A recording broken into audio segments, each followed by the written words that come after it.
Hello, everybody. Happy Sunday night, Monday morning. Welcome to another stream here at Shanth Enjeti Art.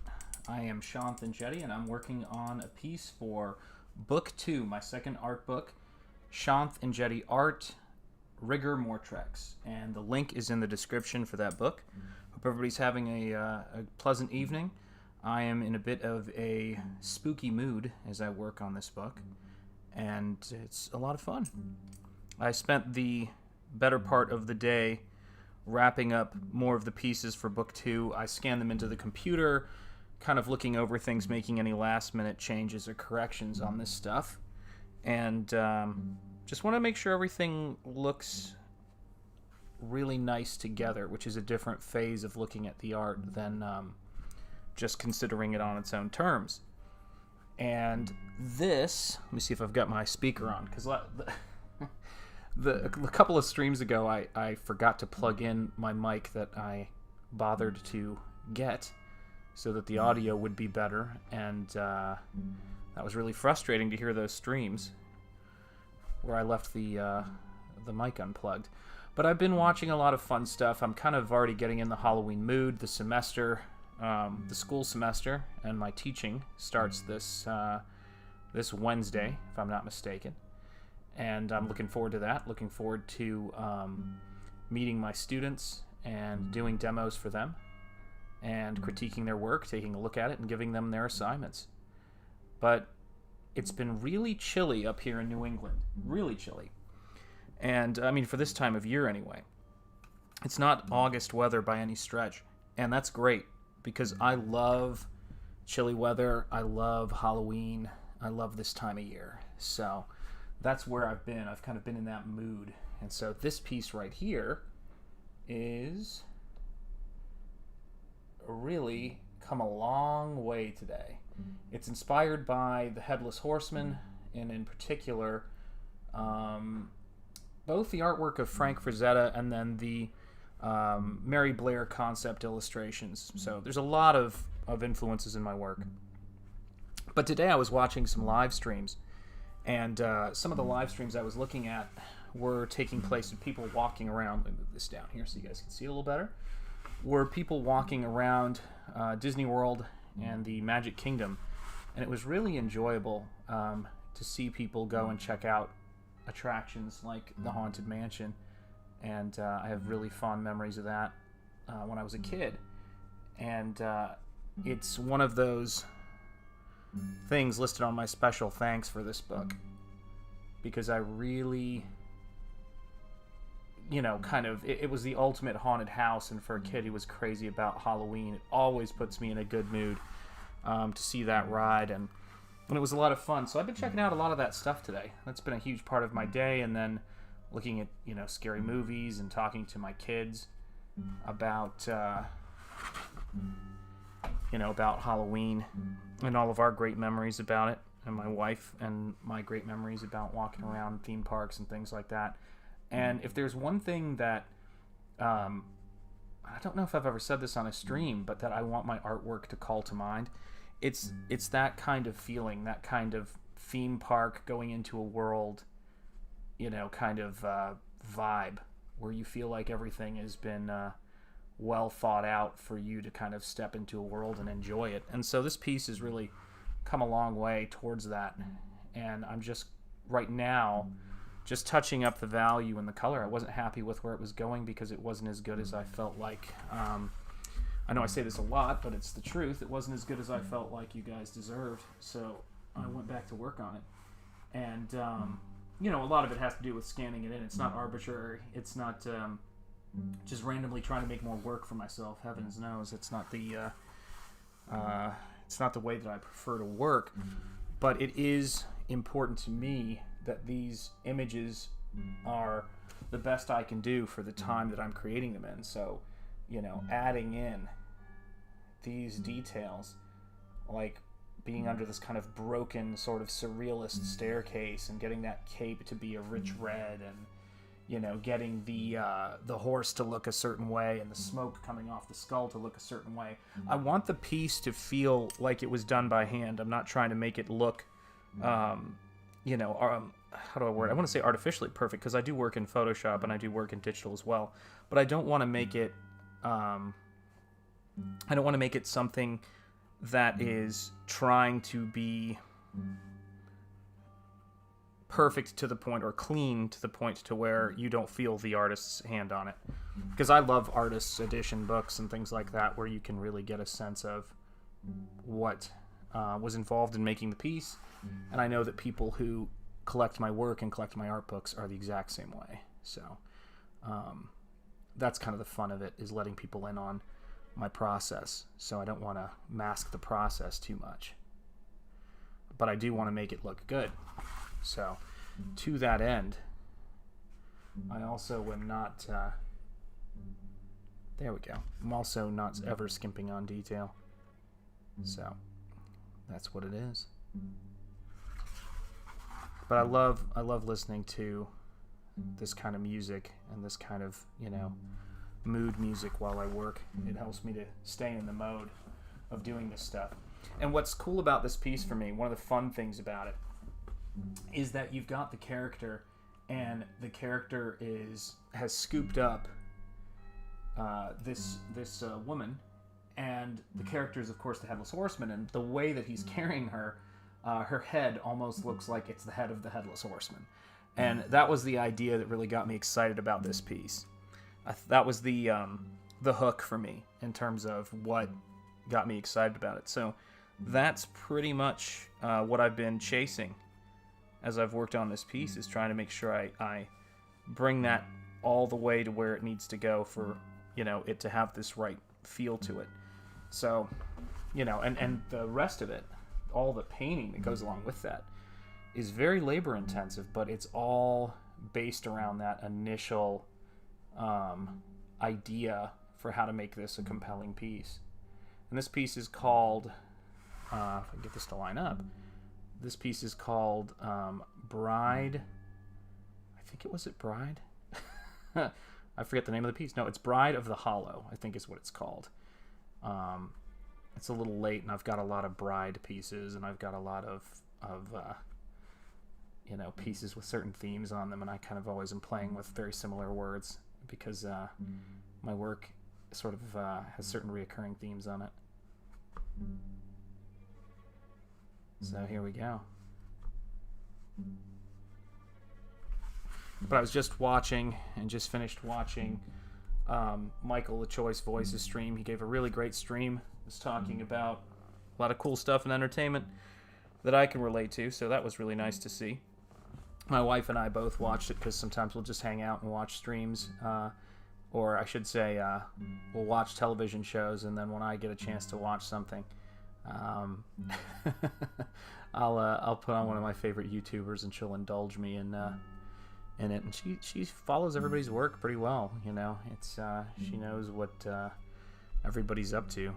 People who are crowdfunding comic books, or crowdfunding art books, or people who are making fan films and Star Trek work, or just doing movie reviews. And that's the kind of stuff I enjoy.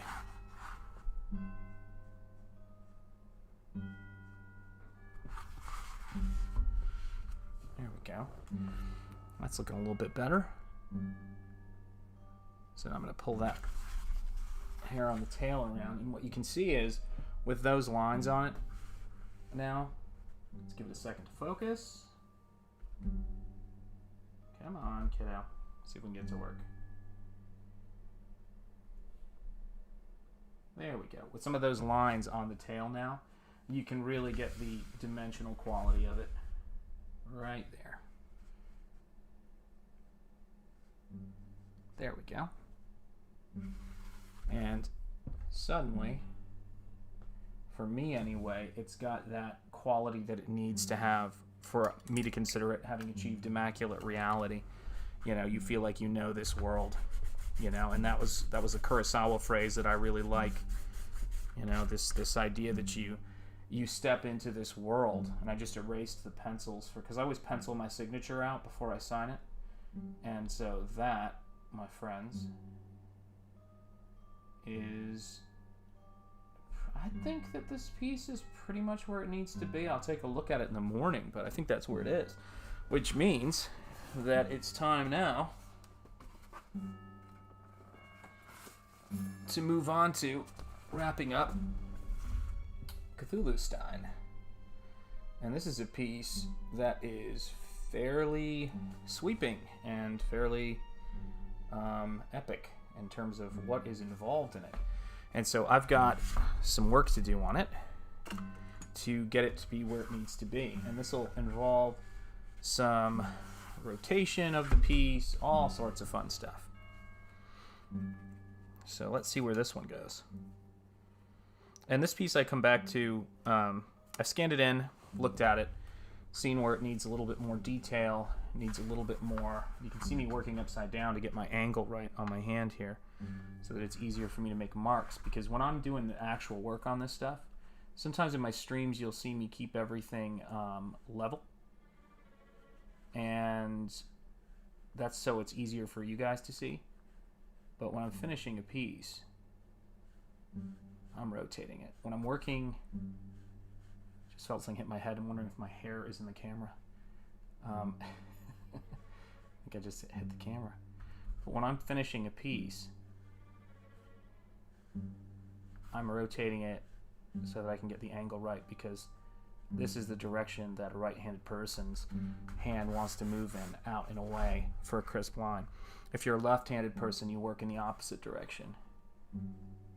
Leonardo da Vinci was left-handed, probably one of our greatest artists of all time. My hero, Todd McFarlane, was left-handed.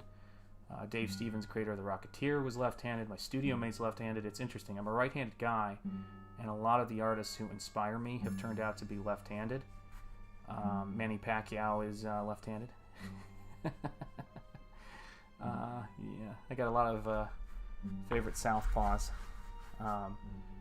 creating work, and that's really a huge part of it for me, is, you know, learning how to use my hand and learning how to make this work in such a way that it's the most effective for I just gotta see which way I want to do this. I think I'm gonna pick this row right here. So I've got those rows I just put the lines in with, and now I'm going to put in a darker value in between, and you can start to see how we shape this whole thing up. So now I'm going to do the exact same thing. Now that I kind of get a sense for how that's going to work, rotate it upside down. And it's interesting, when I hear this, when I play this kind of music in my head that just kind of goes over and over. I was listening to some more general music before, but I think between the fall weather and the subject matter, I'm needing something that kind of puts me into the headspace for making this work. And that's kind of how it goes.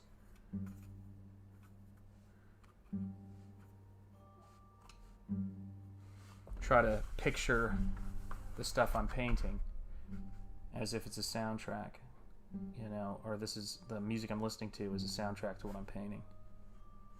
But yeah, it's interesting. Whenever I'm doing anything that's kind of horror related or scary in terms of its theme, I think about that feeling of being in the Magic Kingdom in Disney World and walking up in line to that haunted mansion as a kid and seeing, you know, those two doors and the tombstones and waiting for it to open. I mean, I am through and through a Halloween person. My son came downstairs the other day and he said to me, I think Halloween is my favorite holiday. Or he said, Halloween's the best holiday. And I was kind of like, yeah, I know how you feel, kiddo. I was the same way. We have that in common. We both love Halloween. It's sort of like the, I don't know, the amusement park of holidays. It was, to me, it's not to say that I have a problem with other holidays, to be clear. I love holidays, come to think of it. I love holidays and I love traditions and I love all that kind of stuff. But I will say that one of my favorite parts of Halloween is giving out candy. And I don't know, a lot of people are probably have this situation, but not a lot of people trick-or-treat our house, right? But it's one of my favorite parts of Halloween is giving out candy. So we started to get more people coming by our house last year. We had a couple people come by, and we were so excited. I mean, we just emptied all of our candy into their buckets. It was really funny. So yeah, or those people who are, wanting people to come by and trick or treat our house. Please don't show up by the hundreds at my house ever. It's not my style. But if you're in the area and you feel the need to trick or treat, so this is a huge part of it. And the last time I went down to Disney World, I took the kids down there. The fun part of it was they were having, although there were aspects of it I wasn't wild about, but they were having Halloween not Horror Nights, Mickey Mouse's Not So Scary Halloween. Now, I had never been there during the holiday season, so it was crazy, and I didn't realize that you had to pay extra to be in the park for that event, which was really annoying. We didn't know that, so we didn't know we were going to get kicked out early from the park. And so we could see the park from our hotel, but we couldn't go into it, which was really annoying. But, you live and learn. But what was cool is that they, when we got there, we just got off the plane, and we didn't know that, my daughter was really upset. And so they let us buy a ticket for, God, I don't know how much more money, but it was a couple $100. But we got to go in, and they have this whole thing they do during Halloween where you've got the... They have the headless. It's kind of like a parade. I mean, it is a parade, but it's they have the Headless Horseman sort of start off the parade, and it was really cool. Really liked it, and so that was neat because I'm a huge fan, as you could probably tell from my last painting I was showing, of the Headless Horseman, the Disney Headless Horseman, and my favorite thing to do at Disney World besides get a turkey leg is to go and get a funnel cake at the Sleepy Hollow funnel cake place that's near Liberty Square. And so I've always loved that aspect of it. So, those are the things that go through my head while I paint. They're just feelings probably more than anything. I mean, that's not like it's a feeling exercise. I mean, this is just muscle memory and, but you do kind of find yourself working and getting yourself into certain headspaces, but it's not conscious in terms of I'm not picturing things from the ride. I'm just kind of getting myself into a groove, making this work and kind of exploring, or resolving is probably better. I explore initially, and once I get to this phase, and I think this is the thing I was talking about with my wife today when I was working on this stuff. I looked over at her and we were talking about some situation, and I said, the ideas are kind of the easy part. It's really the grind. That's the thing that is the hard part. I have tons of ideas for paintings. I have tons of ideas for a lot of creative ventures, but the creativity is really the ability to make the thing. And this last bit is, I think, the part that most people struggle with. Besides, once you get the technical skill and you can actually draw and paint, I think this bit's the hard bit, actually resolving the work and making sure that it's, you carry it all the way through to finish. And that's the printing, that's the book layout. I mean, it's so many aspects of it. But this is the hard bit. It's the real hard bit. It's not the I never have trouble coming up with ideas, and I think that most people are that way. I think I have trouble coming up with or most people have trouble coming up with paintings, which is coming up with them, like having paintings to show. Painting in your head is a lot easier. So that's one of those things. Oh, thanks for the like. I appreciate it. And so when I'm looking at my stuff and I'm thinking about, where I want to go, better let that dry or I'm going to smear that. I'll work up here. When I'm looking at my stuff and trying to figure out where I want to go with it, the biggest obstacle for me is you know, the biggest hurdle maybe, or challenge. I don't know what the word I'm looking for is, but the thing I'm probably the most mindful of is that I'm going to have to put in a tremendous amount of effort to finish this thing. And this is, you know, 2 art books at this point, back to back, and it's a tremendous amount of work. Each one of these books has 20 paintings in them, and behind the scenes, you know, how I make the work stuff in them. And they're very complicated books, and I don't have any employees. I'm 100% of my employees. My wife helps me with the shipping and looking over it in terms of the editing, and you know, we just kind of go over it. And my buddy Cameron is writing the intro, but I do the graphic design, I lay out the book, I hand sign it, all of the head sketches, all of that stuff. There's no one who can do it but me. I'm the only person who can do it. And I think that's one of the things that is, you know, kind of rewarding, but also kind of, you know, I think my wife is appreciative of that for sure, you know, that how much work I put into it. Because I look at her and I go, this is just every now and again I'm working, and I like it. By the way, I'm not complaining at all. I do enjoy it. But I'll look over at her and I'll say, this is just, God, this is a lot of work, you know. The kind of loving, comical, what have I gotten myself into? And I know what I've gotten myself into. I mean, I love making this stuff. It's just, it's a blast, but man, is it a lot of work. But it's a strange thing, because if you're like me and you like Halloween and you like creatures and you like kaiju, you spend a lot of time when you're a kid kind of imagining those creatures, you know, and them coming into a particular space. So, for example, you know, when I'm doing work on all this stuff and I'm trying to figure out, okay, well, what am I going to do?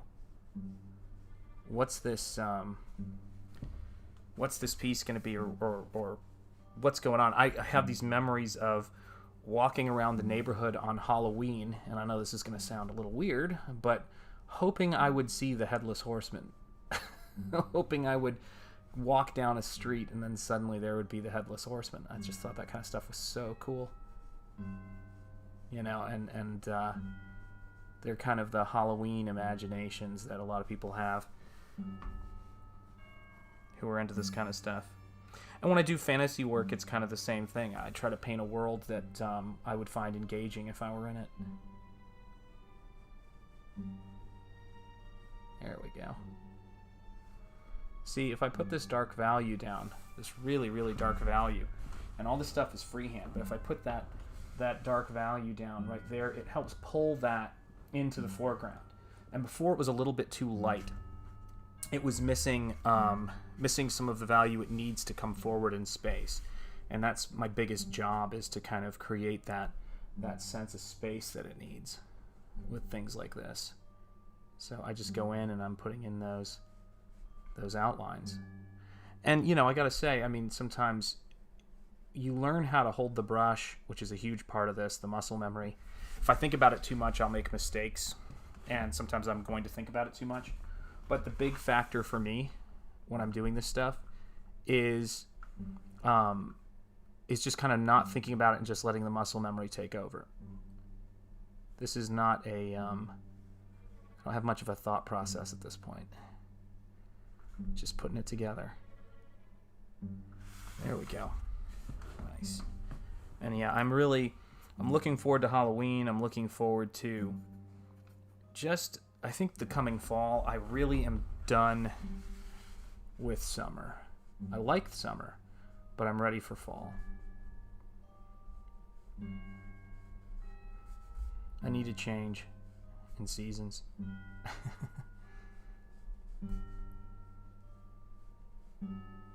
Everybody has seasons that they love, I'm sure, and I'm not against any season in particular.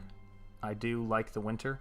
I do like the seasons, but my two favorites are the changing ones. It's spring and fall.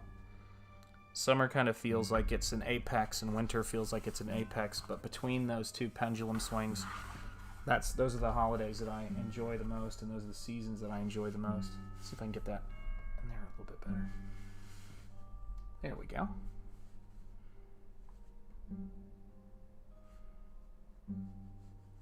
My wife has a lot of cool things that she likes that are why I think she's so cool. And one of my favorite ones is she loves thunderstorms.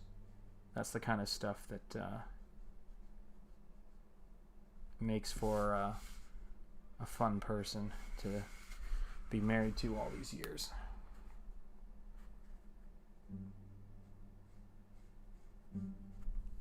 Need a little bit more water there. Brush was getting dry, so it wasn't making marks. Big thing when you're painting to remember is make sure you get the viscosity right. And in some cases it's okay if it's a little too watery, like here for my purposes.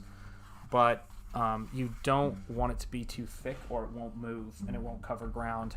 And so that's another factor of what I'm looking at when I'm working on this. It's just trying to create that particular space in which this happens. Let me see if I can. There we go. Move it over just a little bit so you guys can see it. That creature is crazy. That's it's so fun. I love doing this stuff. I'm so excited for people to get this book. I mean, that's the hardest part about, you know, wanting to make sure it's as detailed as possible, because there's a part of you that wants to send it in the mail, but you just want to get it done and get it off to people. But then you think, yeah, but you want to, you know, you only get really one time when people crack that book open, you know, and people see it for the first time, and you want to make sure it's great, because you can't do that twice. You know, you can't get a do-over. Sounds like a an advertisement from the 90s. You never get a second chance to make a first impression.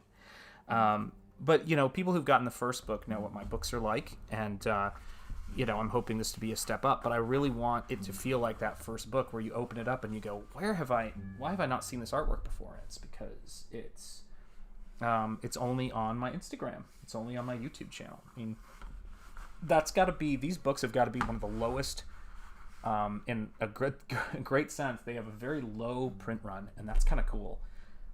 So if you have a copy of the first book or even the second book, which is also going to have a low print run, you have got something that is very limited. Very limited. And that's the cool thing about Indiegogo. It's the cool thing about crowdfunding, is you're getting something that not a lot of people have, and that if it's of quality, and you can decide that for yourselves, but if it's of quality and you're one of the first people to get it, and other people start finding out about it gradually, which has been happening over the last 3 years that I've been posting this stuff on Instagram. I mean, I started out with like 10 followers, and I'm at whatever it is now, 35,000 or something and change. And you're going to be having a book that basically is a limited edition of something. So if it's ever put in another book, or if it's ever redone, it's like these initial copies that are all hand signed by me and that are all, say, first printing on them. Those are the only ones, and I think that's so cool. I've bought stuff like that when I was younger, and it was just, I mean, things like that are they just become, I don't want to say collector's items or that kind of thing, because it's not really, I mean, that's probably part of it, but you know, if you're a fan of an artist, getting that initial thing that was low print run is a really cool part of it, of being a fan. So, you know, that makes things great and really, really fun. And I appreciate all of you guys who've supported this and gotten in on the ground floor. It's really cool. It's good to have you. It's good to have you guys back in my projects, and I certainly appreciate it. And I hope you like all this spooky, crazy stuff as much as I do, because I do love it, and I do love making these books for you guys. Okay, so that's got lines on it. That's got lines on it. That's got lines on it. Let's put a few more here. Let me make sure he's in frame. There we go.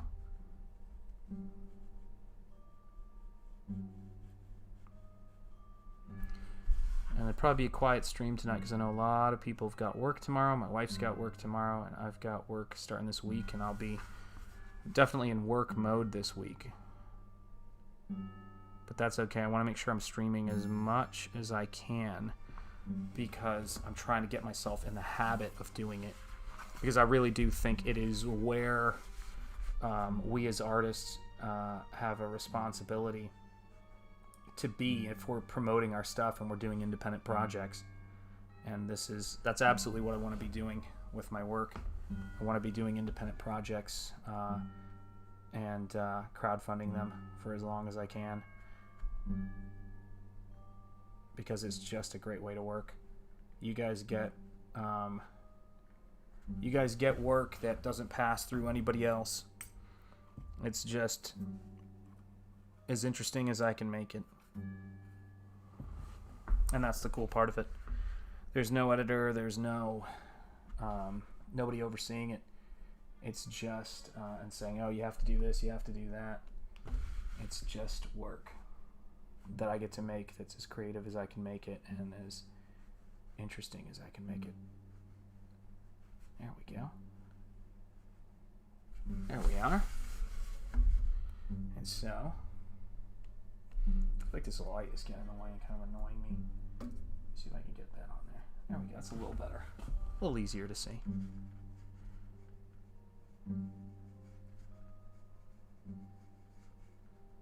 And this is one of my favorite ideas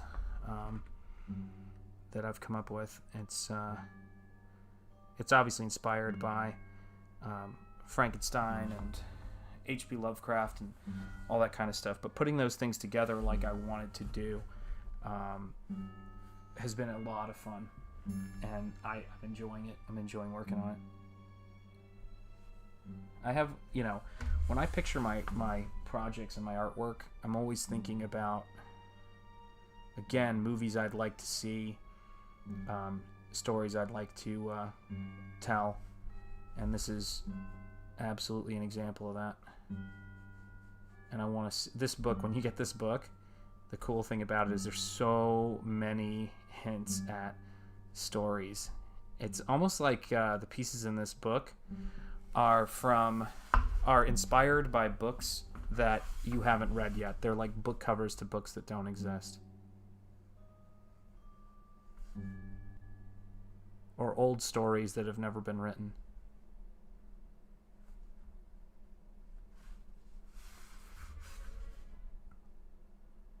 And I hope they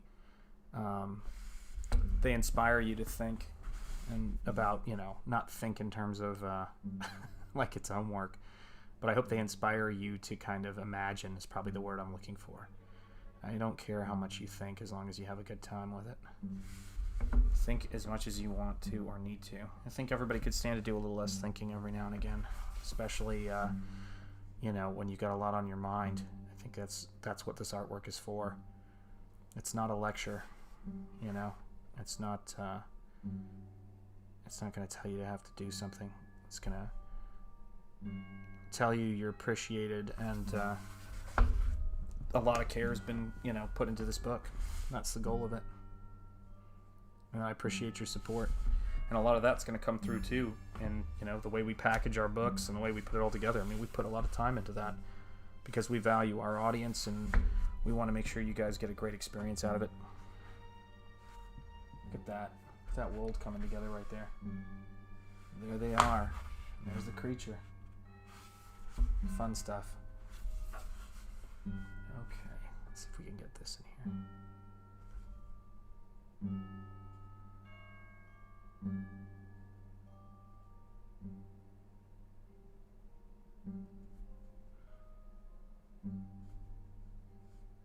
Sometimes you'll see me adjust a line or go outside a line, and sometimes it's on purpose, sometimes it's just an accident, but you start realizing what the essence of the line is, and not worrying as much about if it's in, the line can be correct and not be exactly in the spot you intended it to be in, and it's just got to be close enough, and your mistakes really aren't that far apart at that point. You're not making any huge mistakes, so you don't have to worry about it as much. There we go. Now we're coming together. Good.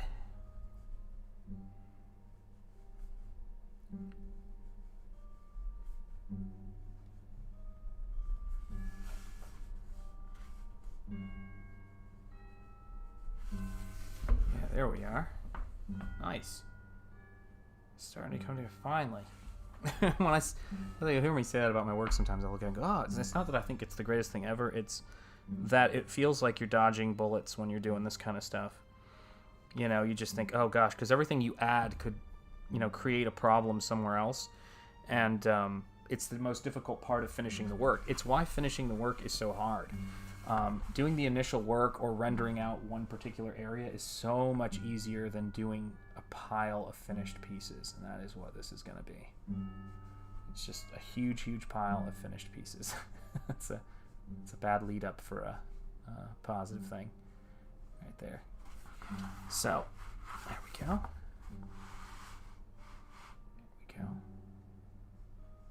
And you can see me just putting in that detail right there, and then it starts to come together, and it's really about the magic of that place. Like, you've got a character who's walking into this space, guns blazing, and kind of coming upon this scientific experiment, or I should say this magical sort of experiment, scientific experiment.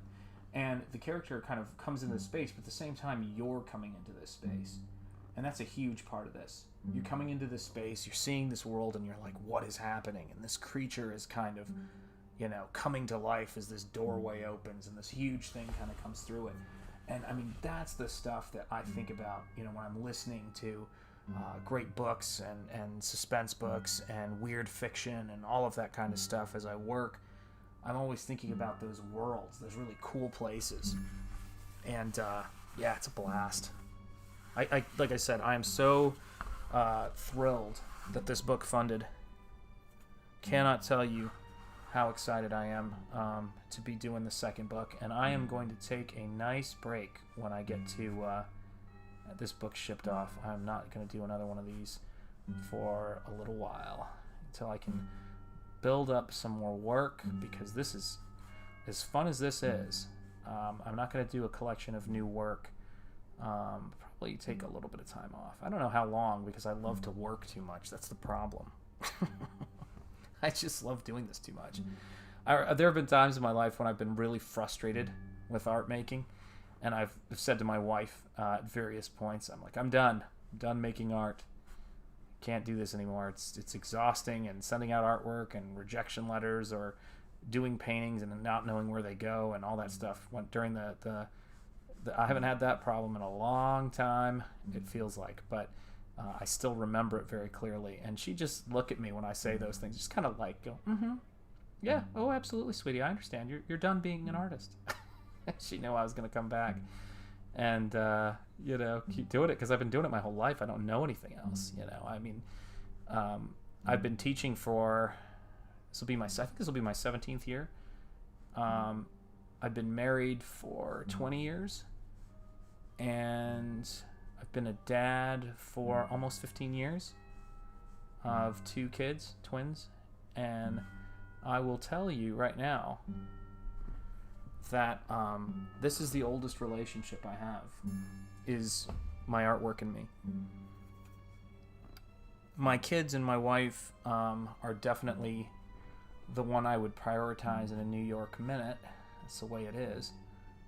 But this is without a doubt the oldest relationship, and this is the first thing that I guess the biggest misconception that people can have, and I don't mean about me, because I'm not that important, but the big in terms of, I don't want to make a self-important artist statement. There's enough of those in this world. But the thing that people don't understand about it is that people who are artists and who are successful are driven to improve, but it's not being great at it that drives you. I remember looking in classes and seeing people that were the class artist, or who I thought were the class artist. They were the person who did great work. Now, I did really good work, and some people were looking at me and thinking I was the class artist, I'm sure, in certain instances. But for me, I only saw the people who were better than me. I just go, oh, that person's so good, and that person's taking art classes and winning awards and all that other stuff. And I was being successful, and I was doing stuff, but I was doing very different stuff.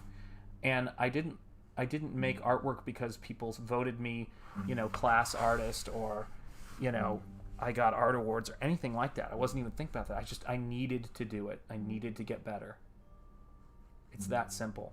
And when I'm tracking people I know, some who I've met as students, some who I've met as college classmates, the people who succeed and have careers are just the people who work. You can show me a talented person and a hardworking person, someone who just won't let up, and someone who does cool work that people like every now and again, and I will bet on the person with the bigger work ethic every single time. If you're solid and you have a work ethic and you're capable of learning and listening to people who know more than you do, you are golden. Hello. How are you doing? I just went to read the name and I thought it was what was typed. It was oof. I was like, all right. I am doing well myself. I hope you're doing well.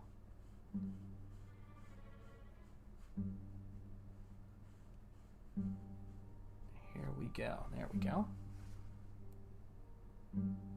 And so that's the biggest thing for me when people are working is make sure that you are pushing yourself and trying to improve, and don't think that when you're looking at any artist working that that they were the rock star, that they were whatever when they were in school, because it's not always the case.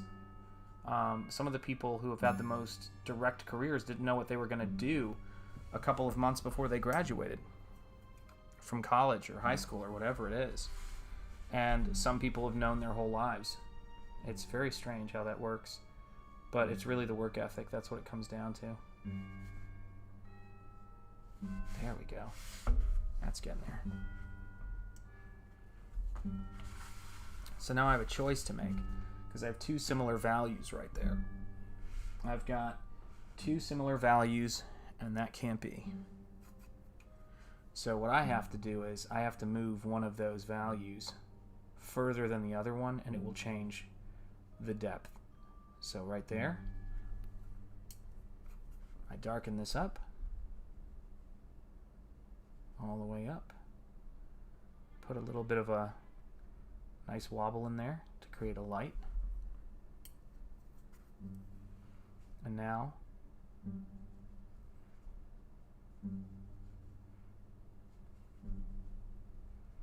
that's going to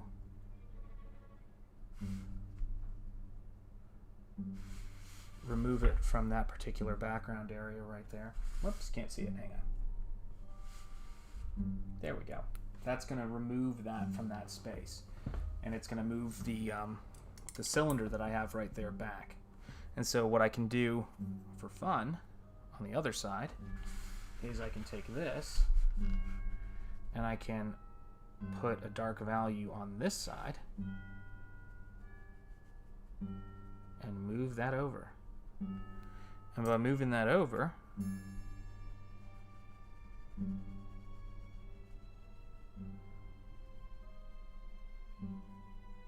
and fading as it comes across, I can keep it anchored in the same space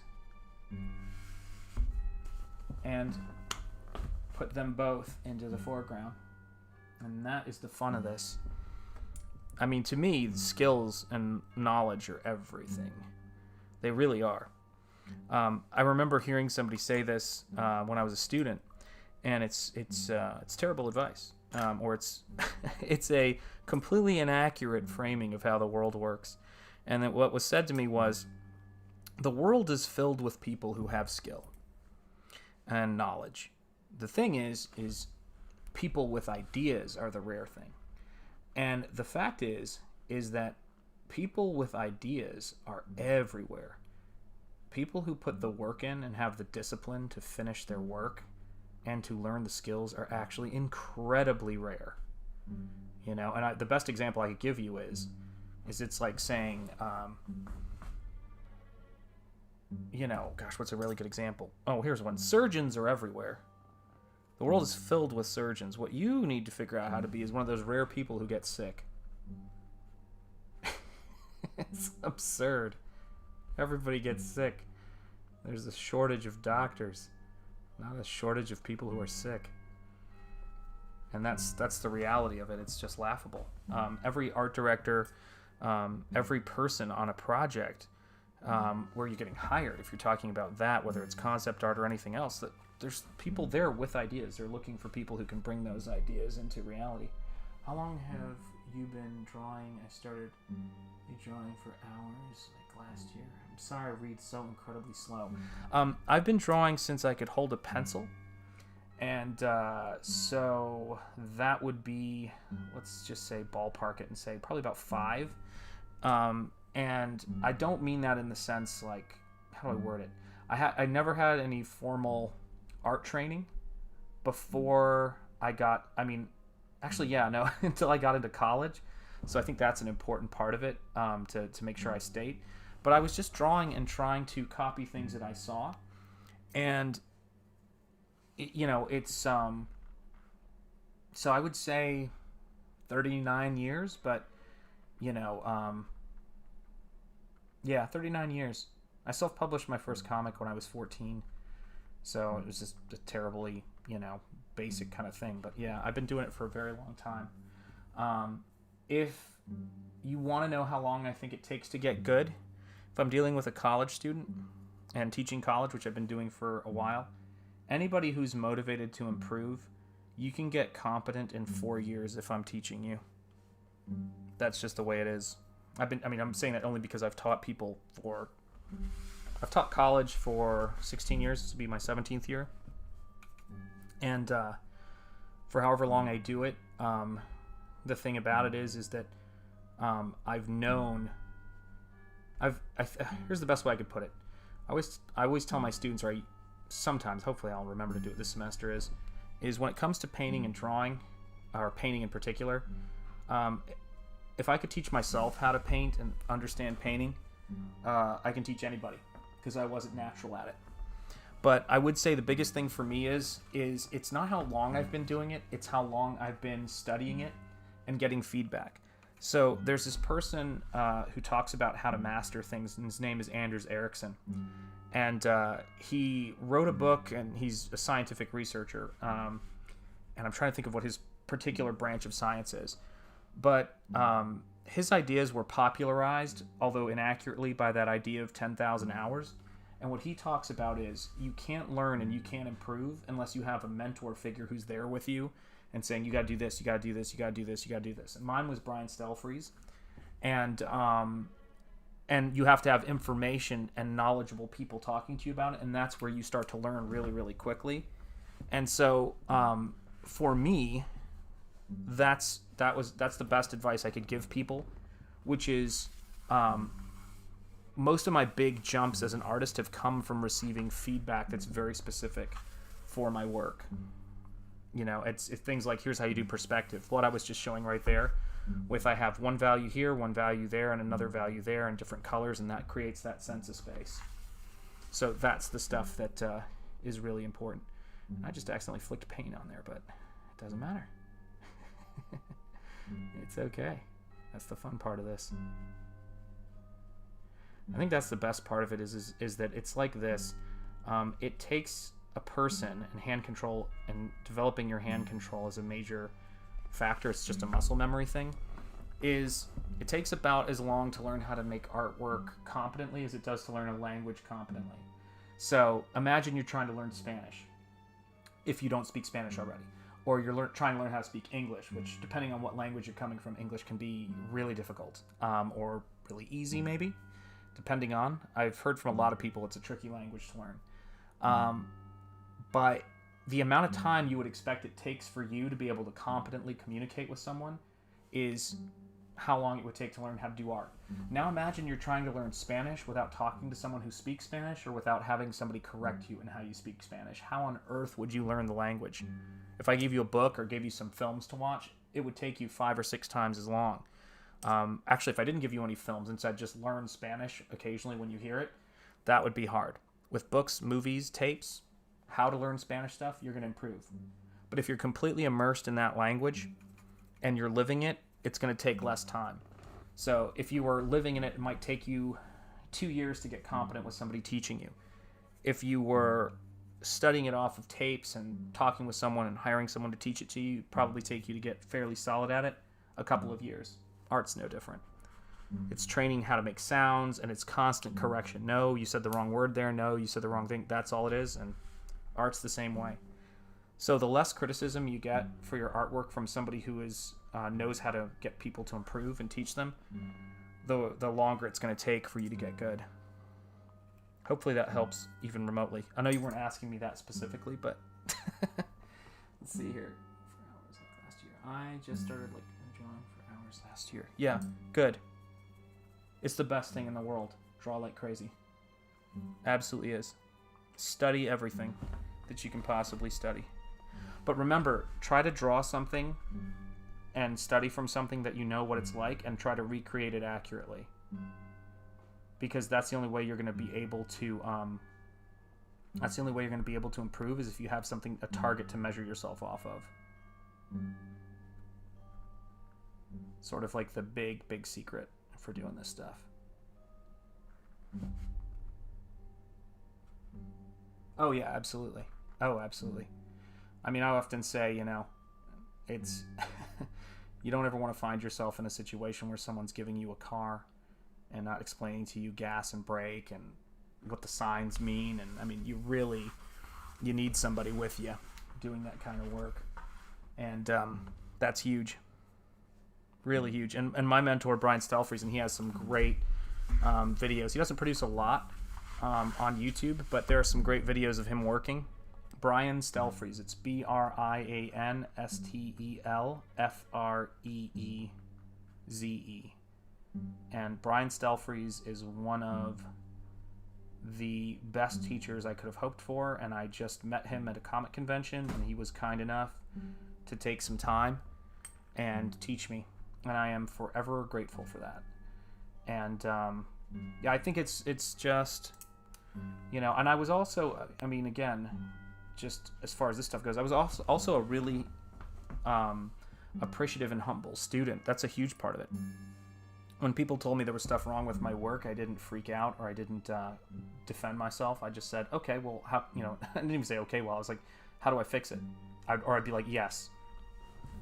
My big rule of thumb I have for my students is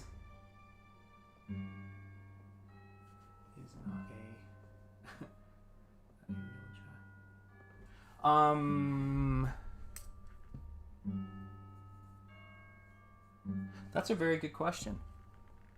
It depends on what you're willing to do. Depends on how hard you're willing to work to get good at it. You can make a lot of money if you're really, really good. It also is a really fun hobby. But know which one you're trying to do. So, yeah, I always assumed, no one ever told me when I was young and trying to be an artist, no one ever told me that you could have a career at it and to go for it. I didn't have people encouraging me to do it. They said, prove it.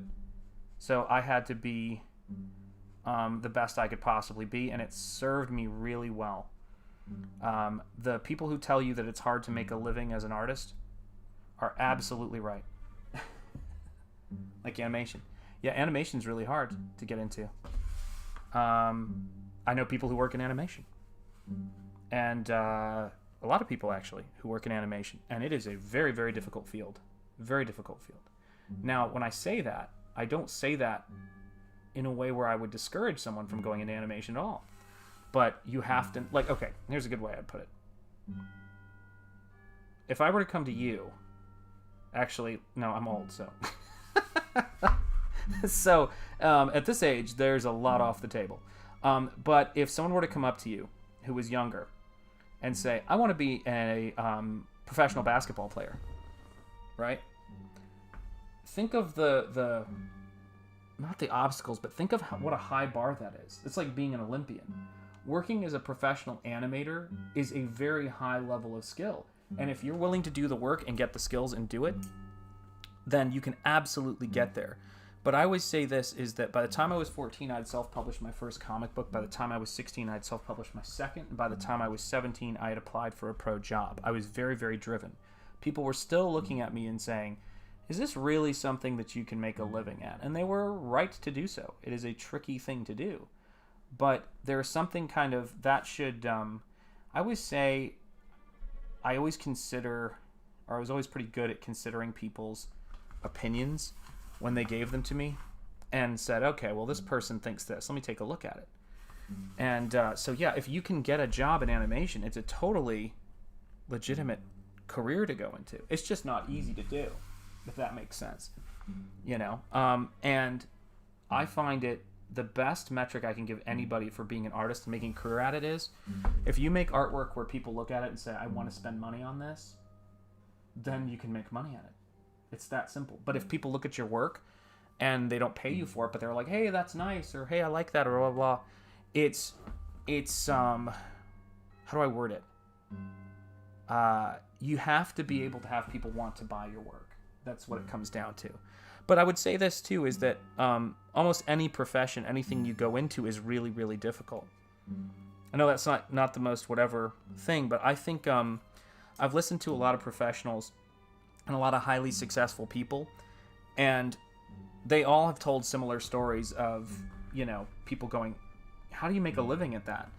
And I definitely got that. I definitely had my family going, how are you going to make a living at this? Or how are you going to do this for a living? And that kind of informed me, if that makes sense. So, yeah, and especially in terms of animation and in terms of working in any field that's highly competitive, it's a good idea to just be aware of the fact that it's hard and show your work to pros. And if the pros look at your stuff and say, first, here's a really good one. First, make sure you can get a critique from a pro. Or not a pro, but someone who works in the field. And here's what you're looking for. If somebody looks at your work and tells you it's nice, or tells you, hey, that's really good. Cool. Oh, neat. Oh, that's really neat. They're talking to you like you're a kid. And that's not what you're going for. If someone looks at your work and says, how old are you? That means they are trying to gauge if your level of skill is appropriate for your age. The next thing they'll say, if they're taking you seriously, is they'll say, what do you want? Like, not even what do you want to do, because that's also another one. But they'll look at you and go, okay, so what job are you trying to get? Okay, you need to work on this, this, this, and this. They'll critique you. I always say when work is not as strong as it needs to be, people offer you compliments or ask you your interests. If it's getting to the point to where it's good enough to be critiqued and they say, this is wrong, fix this, fix this, fix this, that's actually a good sign. Now, if they say fix everything and you need to learn how to draw, then that's not a good sign. But if they're giving you a list of things to improve, it's useful.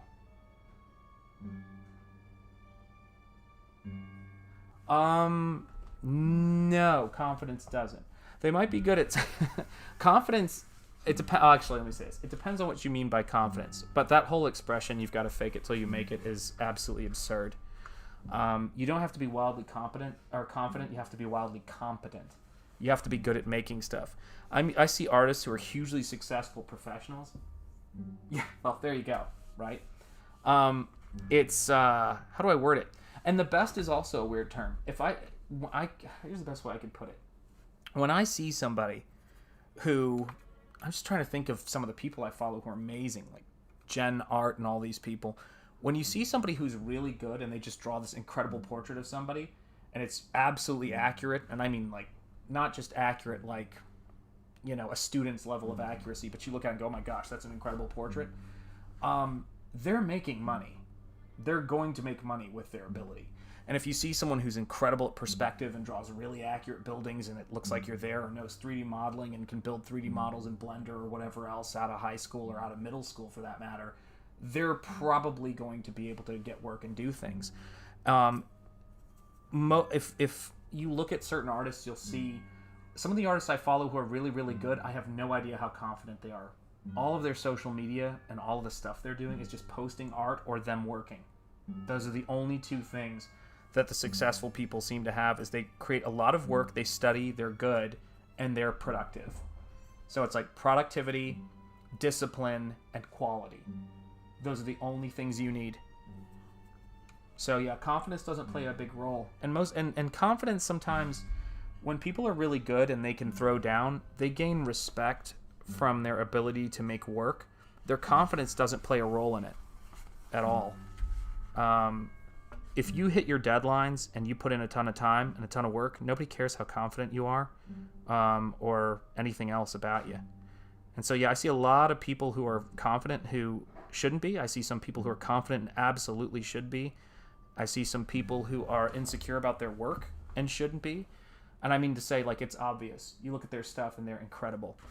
Not like, oh, you should feel better about your work. It's not that bad, but, you know, your work is absolutely amazing is what you would say. And, you know, it's kind of funny, but it's not what drives them. So a lack of confidence with good work probably can, you know, and certainly can be detrimental, I'm sure, but that's not what I run into the most. Putting in the work and people who have work ethic are the hardest thing in the world to find. I don't need my work to do anything for me. I sort of feel like I'm working for my art, if that makes sense. You know, it's kind of hard to describe, but the people who are serious about improving are just cut from a different cloth. You know, they there's this really great quote: "The more I practice, the luckier I get." It's one of my favorite quotes, and it's very accurate. Being disciplined and practicing over and over and over again will make you better. There's a podcast that is online. I'm gonna type the name in the chat, and you guys can check it out. Let me see if I can find it. It's Anders. Oh God, I'm gonna spell his name wrong. Oh gosh, I don't know how to spell his name. I'm spelling it wrong, but you'll get there. It's Anders Ericsson, and it's on Freakonomics Radio.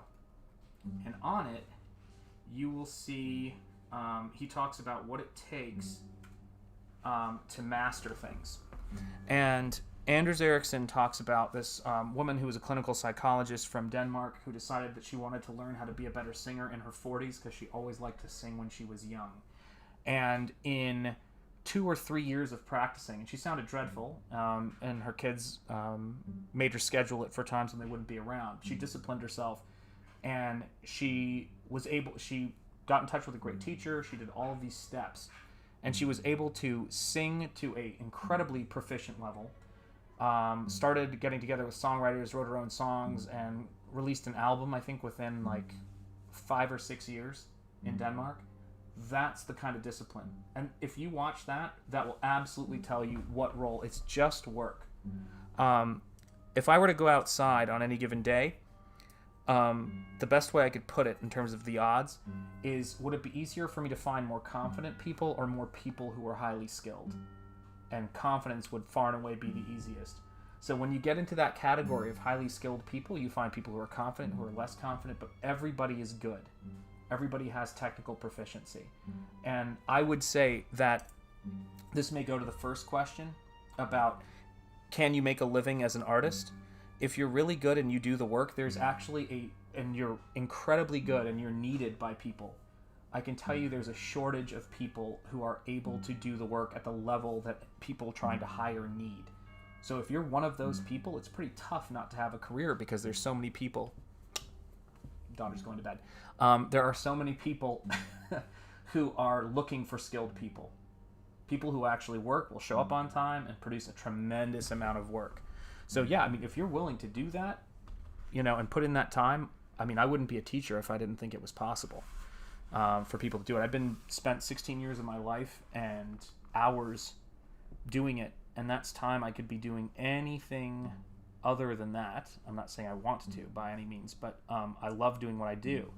But when you give a decade or so of your life to something, you certainly believe in the concept.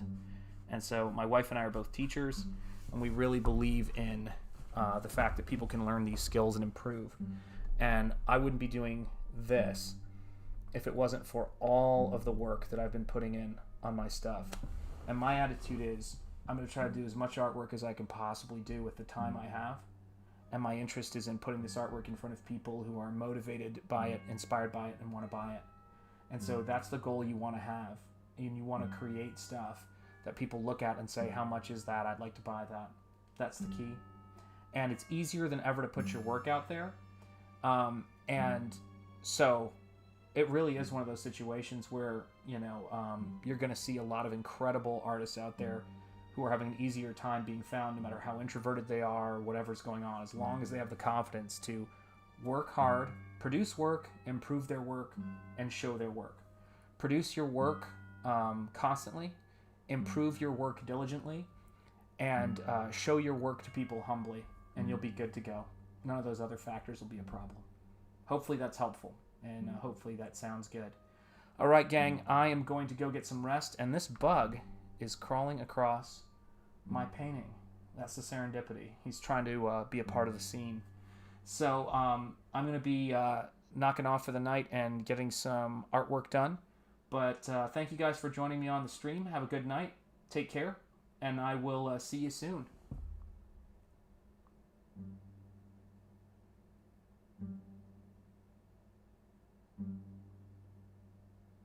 Oh, absolutely. So here's my last bit of advice on that. My last bit of general advice, because I hear this a lot as a teacher. Don't ever think about how you're feeling. Just draw. Just say, all right, I'm going to look at eyes, and I'm going to learn how to draw eyes. I'm going to look at hands, all that kind of stuff. Bye, take care. And I'm just going to work. I find that if I go to the desk and just start drawing, when I'm in the moment, when I'm present and I'm doing something, I never have to worry about all of the worries and all the insecurities. Just do it. Most people aren't working, so when you sit in a space and you just work, I was that kid who was sitting downstairs in the basement just drawing and drawing and drawing and drawing, never thinking about how people would feel about it, just doing it. And that's the skill. Just practice that and you'll be good to go. Okay? Take care, everybody. Have a good evening, and I will see you again soon. Bye.